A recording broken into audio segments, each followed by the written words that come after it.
L'approche principale était évidemment de ne pas dénaturer cette maison-là, de ne pas dénaturer l'architecture d'origine. C'est une maison qui a eu un seul propriétaire depuis sa construction en 1960. On tenait à garder l'âme de la maison. On tombe dans la création. Ce qui est important dans un projet de résidence, c'est que, dans le fond, chaque pièce doit avoir un fil conducteur, puis que ça soit cohérent tout ça ensemble, même si c'est une cuisine, salon, salle de bain, bien, il faut quand même que tout ça se tienne ensemble. Une particularité du projet ici à Sillery, ça a été l'utilisation des courbes. C'est vraiment une particularité qui est omniprésente dans le projet. Ça permet une fluidité entre les pièces, mais aussi une fluidité dans les pièces.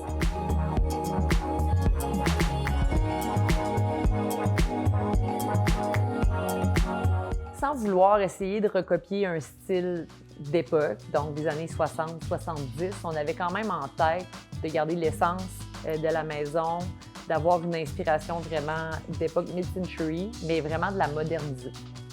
Donc évidemment que tous les choix qui se sont faits, qu'on parle des matériaux, des matières, des différents finis, ont eu comme origine, comme inspiration ce qui date de l'époque de Mad Men.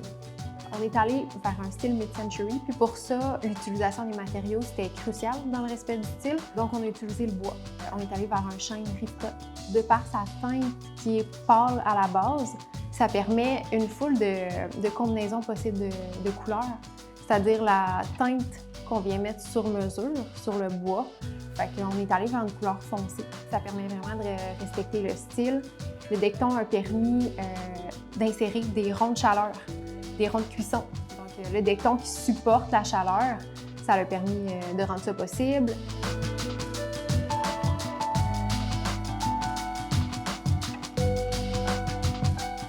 C'était super important pour nous de pouvoir créer un espace qui allait permettre à tous les membres de la famille de se rassembler. C'est pour cette raison-là qu'on a décidé de mettre une banquette à la salle à manger.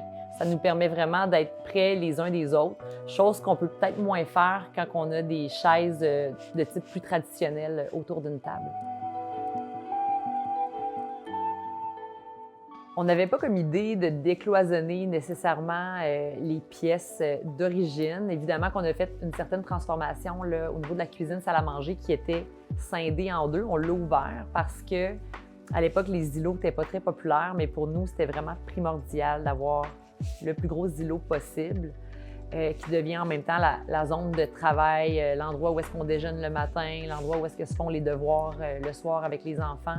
Dans la conception ici, ce qui était un peu plus différent, en fait, c'est qu'on a travaillé une conception en Z, ce qui est moins habituel car on voit plus une conception en triangle habituellement, mais par les contraintes en fait qu'on avait qui étaient l'escalier, la pièce qui était vraiment faite sur le long, pour avoir une cuisine de belles dimensions, il fallait travailler différemment. Donc, dans le projet ici, on a disposé nos 3 zones d'activité principales en Z. Donc, la zone cuisson, lavage, préparation et provision.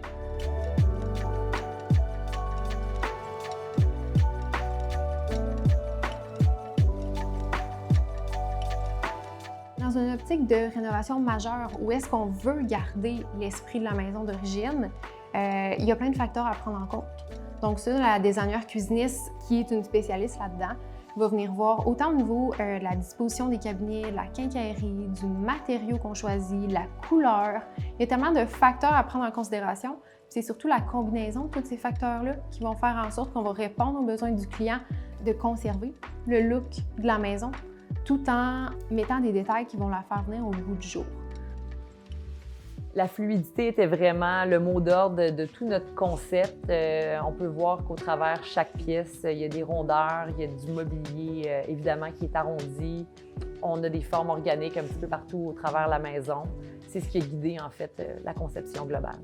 C'était quand même inspirant aussi de voir ça comme ça, de vraiment pouvoir s'inspirer de comment c'était à l'époque pour essayer d'amener la maison à respecter l'architecture puis tout ça de l'époque, puis de pouvoir justement essayer de conserver le style puis l'âme de la maison.